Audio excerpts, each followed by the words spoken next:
Well, you're right. Unfortunately, of course, the result. I think in the beginning of the game, we did a very good job in pressing high, exactly on the right side where we wanted to press, because we knew on the left side they have the good players, and from my point of view, it went very good. After that, we received a penalty. If you shoot the penalty in, it will be a totally different match, of course. But unfortunately, Kevin shot the ball on the post, and from that moment we changed something in our minds or something. But we didn't play our play anymore. But I think that during the game, I think that we fought like lions. We never dropped down our heads. But unfortunately, I'm very disappointed, of course, for the result. Not only for us, for the people, but for everybody who is supporting Indonesia.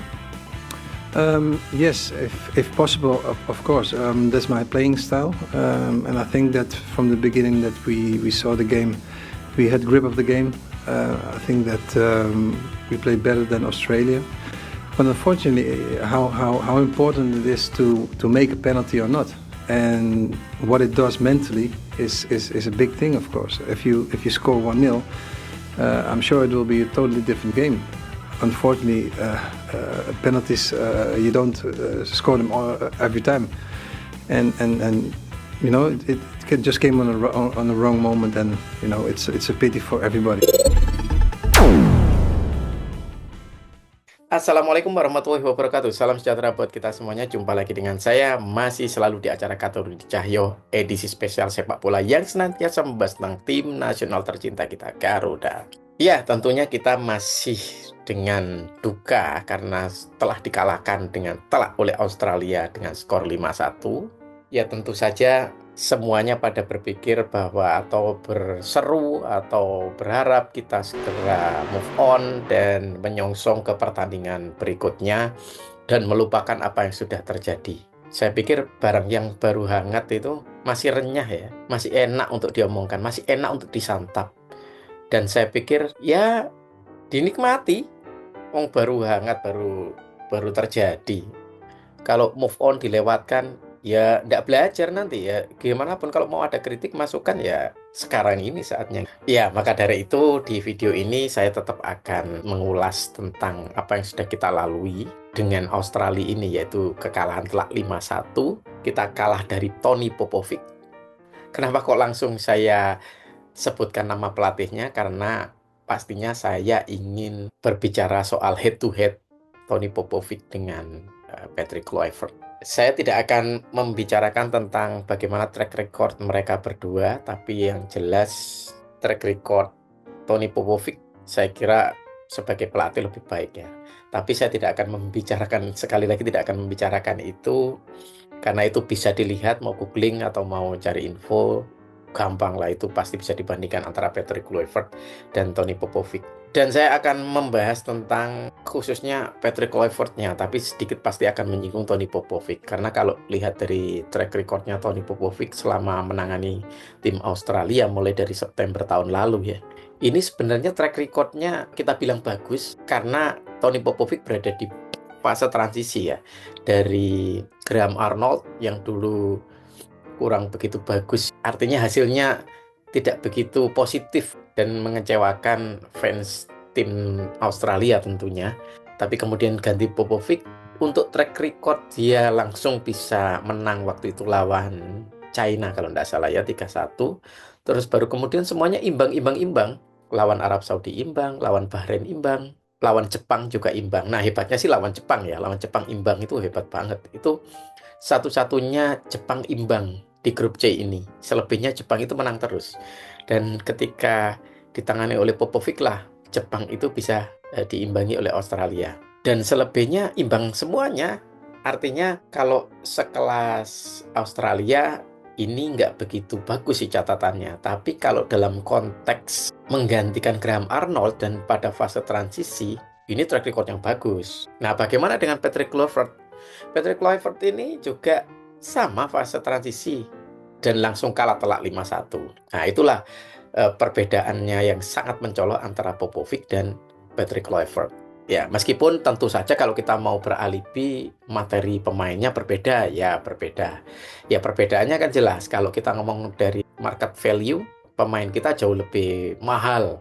Totalnya jauh lebih mahal pemain kita. Tapi tidak tahu lah, mungkin dari mental, pengalaman, terus hubungan atau teamwork antar pemain, kayak misteri itu sudah terbangun jauh tim Australia daripada timnas Indonesia. Dan ini bukan alibi, dan memang kondisinya seperti itu. Ini bukan pembenaran, tapi memang kondisinya seperti itu. Kita itu tidak punya waktu banyak. Nah, ketika ngomong tidak punya waktu banyak, ini sangat kontradiktif dengan apa yang pernah dinyatakan oleh Erick Thohir sebagai ketua PSSI yang menyatakan bahwa kita masih punya waktu ketika pada waktu itu menggantikan Sintayong dengan Patrick Kluivert. Punya waktu. Berapa waktu itu? Ya sekitaran 2 bulan lah pada waktu itu ya. Tapi untuk apa 2 bulan? Tidak bisa untuk apa-apa. Tim kepelatihan pada ada yang pulang ke Belanda. Ya rata-rata pulang ke Belanda kan kemarin semuanya pulang ke Belanda. Mungkin meskipun dengan selingan ngisi waktu sore-sore sambil santai-santai nonton bola di sana di Liga Belanda, nonton bola di mana lagi? Mereka keliling kemana lagi sih di Eropa waktu itu?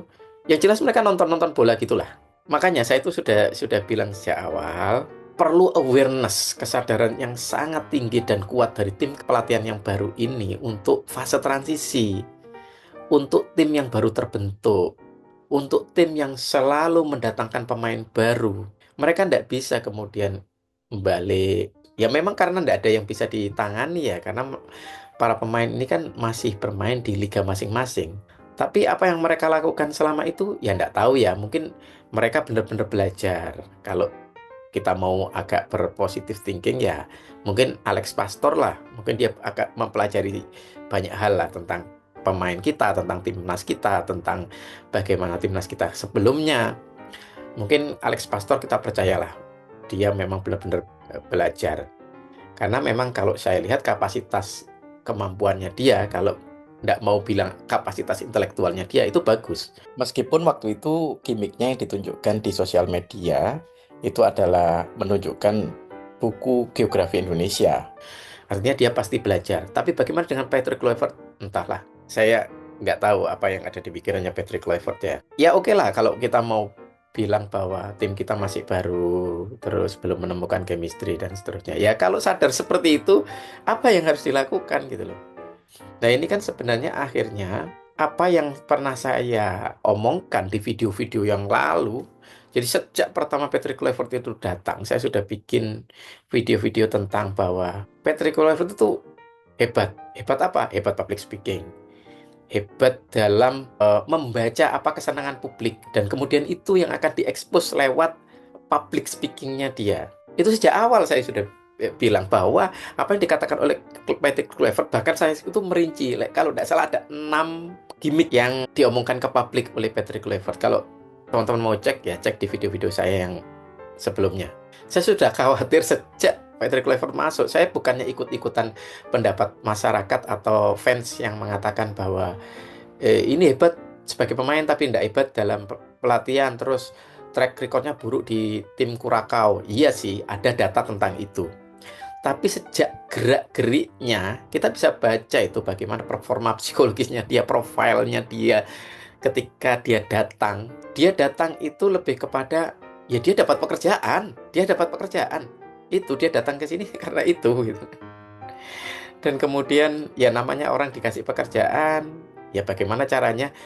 Sejak kesan pertama itu dia harus menyenangkan yang mengasih pekerjaan, memberikan harapan kepada masyarakat Indonesia, memberikan sesuatu yang menaikkan kepercayaan fans timnas Indonesia kepada dirinya. Pasti dia akan melakukan itu. Orang ini sadar kok secara sosial. Dia tuh punya skill yang bagus secara sosial. Kalau tidak salah ayahnya siapa itu? Oh ya, Jens Raven.